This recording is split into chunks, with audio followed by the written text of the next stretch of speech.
So, if you could just start by you telling me Okay. a little bit about yourself, where you grew up, what your family life was like growing up, things like that. I'm Willie Hunter. I'm originally from Alabama, born and raised there for 21 years. I enjoyed my time there.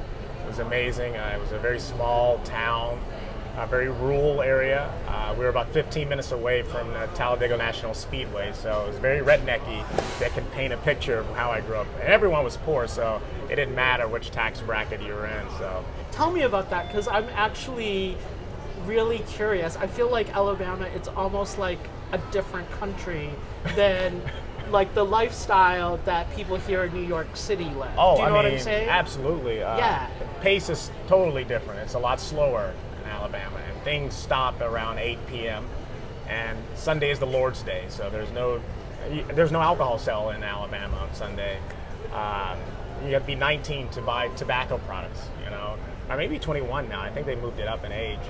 But it was a very small town, and I really enjoyed it. But you get to a point in your life where you're like, You outgrow it, kind of? You outgrow it, and I was 21, and that's when I decided to move to LA. I'm just curious, did your family and your parents, did they kind of fit into that small town? Like, were you kind of... Oh yeah, I mean, my mom has never been on an airplane. Uh-huh. She refuses to get on one, and I wanted her to visit me in Los Angeles. She goes, "Well, what if it crashed?" I'm like, "You have the higher chances of dying in a car crash than a plane crash." That didn't help her because she didn't drive for a week after that. Oh. I actually made her more scared. But I mean, do they have a totally different way of thinking than you now that you've moved to LA and been exposed to all that? Or are you're just all the same people deep down? I think we're all the same people deep down. I think my family was probably way more conservative before I moved to Los Angeles. I was always more of a liberal person, growing up. And my family's starting to come around, as far as like culture is concerned. I think my mom ate at a Mexican restaurant for the first time in like 3 years, 3 years ago. She'll never eat sushi, I know that, but every time I'll tell my mom about something, she'll check it out and she'll like it. I remember growing up, I know I'm only 32, but growing up I was a huge Seinfeld fan. And I would watch it, and my mom goes, "Oh, there you go, watching a white people show." I'm like, "No, they're Jewish." But we'll get into that later, Mom. We'll break down But now she loves Seinfeld. Can't get enough of Seinfeld. Of course, she's a Kramer fan, and I haven't told her about that incident yet. Just let her love Michael Richards for now. Yeah. Would you guys travel, or how were you exposed to the world outside of your small town to even know or think about going to LA? Not much. We would only travel like an hour or 2 hours away. I lived in between Birmingham and Atlanta. So we would go to Atlanta a lot, to Six Flags for family vacations and stuff. And I had some family that lived in New Orleans, so we would go there once or twice. Was it maybe through television that you kind of saw it's definitely television. The world outside? It was 100% television. How would you say people in Alabama, how do you think they think about money? Well, they don't, they work hard to live paycheck to paycheck. Is that a weird thing to say? It's like there's no splurging, there's no spa days, there's no traveling. There's no thought about investing? Well, not in my family. I'll tell you that, because you're usually working jobs that, like for instance, my mom works in a hotel. She is a manager of the cleaning crew. And my dad is a logger. He works in the woods, cutting down trees and stuff. So it's very blue collar type of stuff that once you make money, you pay all the bills and you feed your kids, you go to sleep, and then you wake up and do it again the next day. My total stereotype of like a small town or whatever like that would be that there's probably like one rich family that like controls some big business in the town. It was like that. Yeah, he was my friend too growing up, because he was a rich kid. And the richest person in our town was a guy that owned a car dealership. That's where he sold Fords and Chevys, but he also donated to universities and things like that. But he was the head honcho. Because everybody needed a car. Everyone needs a car. That's why I got it. There's two things that I know from my little small town that we have is we have car dealerships and funeral homes. So everyone's gonna need a car and everyone's gonna die. Everyone's gonna die. Okay. So what was that like going to LA? I mean, that must have been really exciting those first couple of years, right? It was exciting. It was extremely exciting because the struggle didn't matter. I was following my dream. I was running around. I was 21, you know. I was enjoying failure because that's all you do when you first do something. And I had the stamina to do it. And I assume you probably didn't have a lot of money. Oh, no, not at all. No money. I think I took a Greyhound bus from Alabama to Los Angeles with $250 in my pocket. Oh, that's like a song you could write about or something like that. A country song. And first thing I did when I got there was I needed to find a job, you know. So I worked 3 different jobs. I worked construction cleanup early in the morning. Then I worked at the Universal theme park, the Universal Studios theme park as a greeter. And then at night I worked at a comedy club where I would not get paid for that. I would get paid in that and to stand up. Like I would get 5 minutes at the end of the show. So. Oh, they'd give you 5 minutes? Yeah.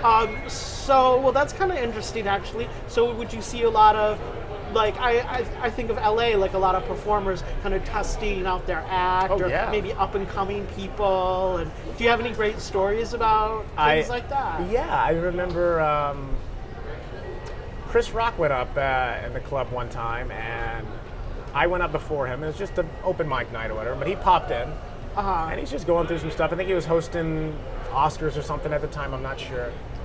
And he goes up, and he's doing a set, and about 5 minutes in, he goes, what was the name of that comic that went up before me? And the guy on the piano goes, Willie. He goes, Willie? There's a black guy? They still call him Willie? How old is he? 80? You know, he starts ripping on my name, and I left my recorder on the side of the stage, so I got it all on. Oh, all right. I have it all documented. And so every now and then I'll listen to that and go like, wow, Chris Rock made fun of me. That's amazing, you know. I've seen Chappelle do hours of comedy. My favorite comic, Bill Burr. I love Bill Burr. This is the funniest thing that ever happened was that I did a talk show. I did a random talk show and one of the club, and I wanted him as a guest. He was out of my league, you know, but I had to try. So I went up to him and asked him, hey, would you like to do my talk show? And he goes, yeah. And then he looks across, and there's some girl hula hooping on the front patio of this comedy club. He goes, you know what, I'll do your show if you take that hula hoop and toss it into traffic on Sunset. And I go, ha ha. And he laughs at me and puts his head down. I go, you don't think I'll do it, do you? He goes, so I went over there, tapped the girl on the shoulder, and I said, may I? And she goes, oh yeah, hands me the hula hoop, and I just toss it into the street. Luckily, it didn't cause a wreck or anything. Yeah. It was very reckless. And I walked to the bar, and I told the bartender, I said, hey, I'm gonna need a shot of whiskey because I think I just did the coolest thing in my life. Gives me a shot of whiskey. I walk around the corner. Bill Burr runs me down, asks for my number, said that was the coolest thing you ever seen. I'll do your show twice. Oh wow! You know, so that to me is one of my fondest memories of comedy club. What do you think? They always say that comedians are actually the most like depressed and neurotic and crazy people. Absolutely. Do you agree with that? I totally agree with that. I mean, you think about it like I think someone quoted saying the clown is the saddest person. Yeah. And comedians are that too because we need validation from other people. We want laughter. But think about it, you know, you only do, most cases you do 10 minutes of material. So you still have 23 hours and 50 minutes of the day being in your head. Right. And that's a dangerous thing to do. I take therapy, thank God. I needed to. I got to a point where I was like, okay, Willie, you're really depressed. You need to go talk about this. So, but a lot of comedians, they can't afford therapy, you know, it's expensive. What do you think about the business of comedy? Like, do you have any insight into that? Is it a tough business? It's a very tough business. Is there any money there for just an average guy, or do you have to be a Seinfeld? Or you have to be a Seinfeld. You know, oh, okay. You can make great money, but that's going to be years put into it. You know, I've been doing it for 11 years, and I was looking at mics here in New York, you know, just to go up and try some new material, and every one of them you have to pay. Oh, you have to pay the club. You have to pay the club to perform at their venue. You know, $5. Do you get tips or anything? Do you make any money out of it? Unless you're doing a book show. If you're doing it just for the exposure, and that's the thing they use a lot in comedy is exposure. And sometimes you may get lucky, and if another comic that books a show see you at the mic, they will ask you to do their show, and you'll get paid for it. But those are very rare. About how much do you pay the club to appear? 5 minutes. I don't know, $5. Oh, so not like a huge amount. Not a huge amount. Just a token. Yeah, kinda. or they'll say you have to buy an item or something like that. Because it is a business at the end of the day, but at the same time, I'm like, oh, we're giving up art for free. But that's just how it's always been. You know, even at the place where I cut my teeth at, the Comedy Store, they had a strike, you know, a comedian strike back in the 70s with Jay Leno and David Letterman and Richard Pryor and all these guys joined into this comedic strike because they say we should be getting paid. And she said, I'll pay you $15 a set. From 1977 or whatever year it was, all the way up to maybe 2 years ago, it was $15. Now it's $25. So we've made $10.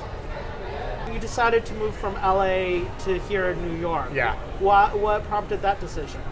Just a change of scenery, a change of pace. You know, I was 10 plus years in LA, 11 I believe. You know, a third of my life was in Los Angeles, and I've always had an affinity towards New York.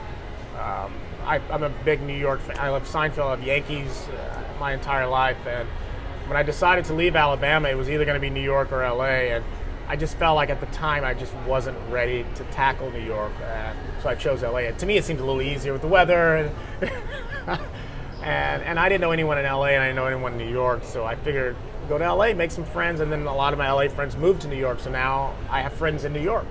So are there as many opportunities for you in your profession in New York as there are in LA? It's the same pretty stand-up, much? Definitely, there's more. There's more opportunities. There's more. Yeah. Okay. There's only a few clubs, big clubs in Los Angeles. Here, there's a lot of I don't want to say small clubs, but a lot of medium tier, besides the Cellar and maybe Caroline's or Gotham. But everything is kind of it's 100 seaters, and so many spots. Do a lot of people go to comedy clubs? Oddly enough, yes. Yeah? Yes. Okay. Yeah. It's I always tell people if you're looking to do something, especially on a date, it's an earlier, maybe a second date, and you kind of want to test to see what this person's all about without asking them those questions. Bring them to a comedy show. Whatever that person laughs at, you can really get a. And maybe if it's a bad date, you can always just watch the show, right? You always watch the show. You're not stuck with that person. You don't talk because you can't talk, so. It's like watching a live movie. So after that, you go out and get some dinner, you talk about the jokes you like, and then you go on. And it's always so good for I notice a lot of people come with their families, like mother. It's a good way for if you're an older sibling, or older kid, like you're in your 20s or whatever, and your parents are in your late 40s or 50s, whatever.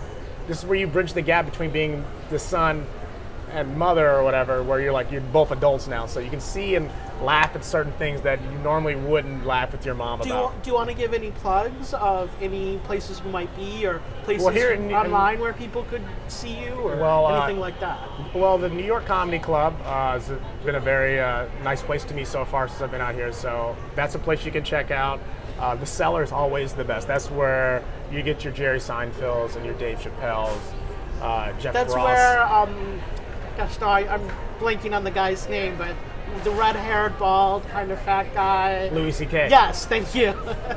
That's where he would always bad be guy, on this red-haired, show, bald, right? jerking off. Yeah, that's Louis C.K. Yeah, okay. I haven't, I don't, I have nothing to say about that. Okay. I don't want to say anything. I just know that one time he came up to me after a show, and he goes, "Hey, you're part of this group." And I said, "Yes, I'm part of the Wade, part of Roast Battle, and it's a whole nother show." And he goes, "I'm a big fan." And he gave me a handshake, and I was like, "Oh, Louis C.K. likes me." And then a year went by, and I was like, "Oh, God, I can't talk about that anymore now." About shaking his hand? Yeah. Yeah. Did they think about you back in Alabama? They think I'm, They what? It's old Hollywood, Oh. I had a friend visit me in LA, my childhood best friend, And I said, "Hey, we're going to go to the Comedy Store. This is where I perform at a lot." And I brought him around. I don't think much of it because I've been there for almost a decade. And I walk him around the place, and he goes, "Oh, my God, there's Norm Macdonald." And I go, No, it's Kevin Nealon. He goes, "Oh, thank you. I could have messed up there." It's like, yeah, you want a picture with him? He's like, yeah, and we got him a picture, and I'm like, oh, I forgot I know these people. So to me, it's the normalcy that's crazy. The how normal I am. But did like your friend think you were putting on airs, or No. like you were not the same you that you used to be? One thing about me is that I'm always me, no matter where I'm at. I'm the same Willie as I am in Alabama, as I am in LA, as I will be in New York. They weren't like jealous of you or no, anything they were proud. like that. They were cool. Very proud. They were proud of me just for having the guts to leave. Oh, that's the thing about small town, you know. That's, like, if you decide to go do something, it's almost like, who do you think you are? You think you're better than this city? You think you're better than what's been going? It's like, you know. So once you get past that, I think my friends started. There was probably a little envy there when I first started and moved out to LA, but after about 5 years go by and then 10 years go by, they go, oh, this guy's serious about this, and I'm like, yeah, this is not I think I'm special. Like, this is what I want to do for the rest of my life. And did you ever bring your mom out or anything like that? She has not came out, but she will make it up to New York though. Oh, so, okay. Yeah.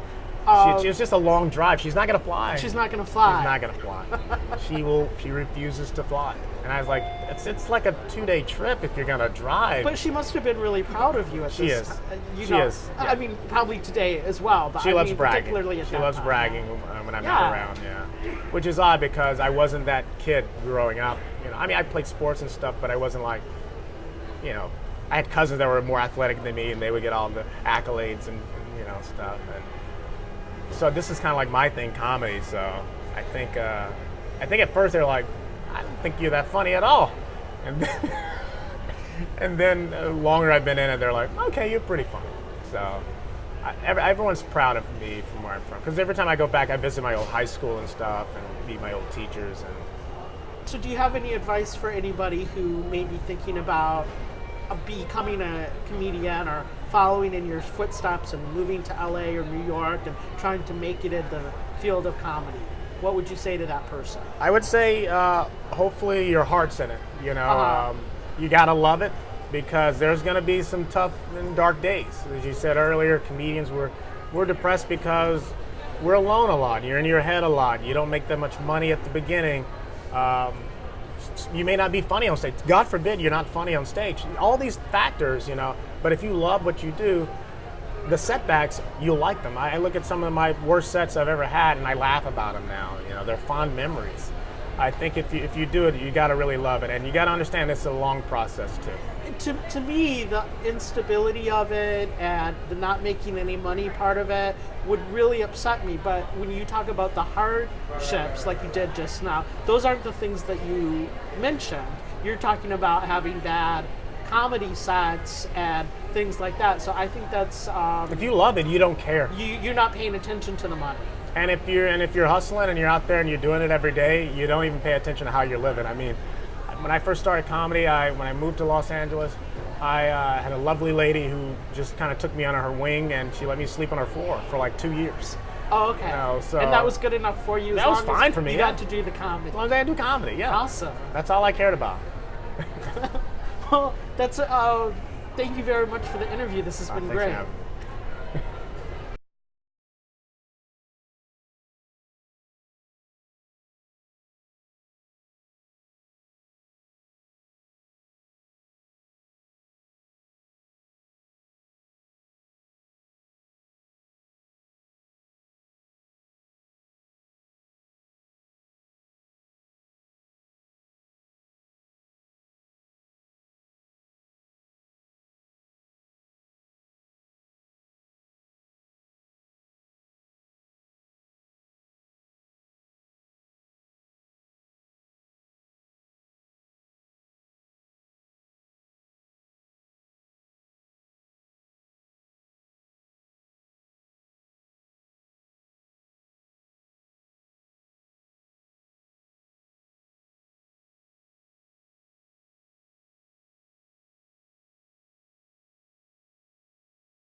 Kind of tell me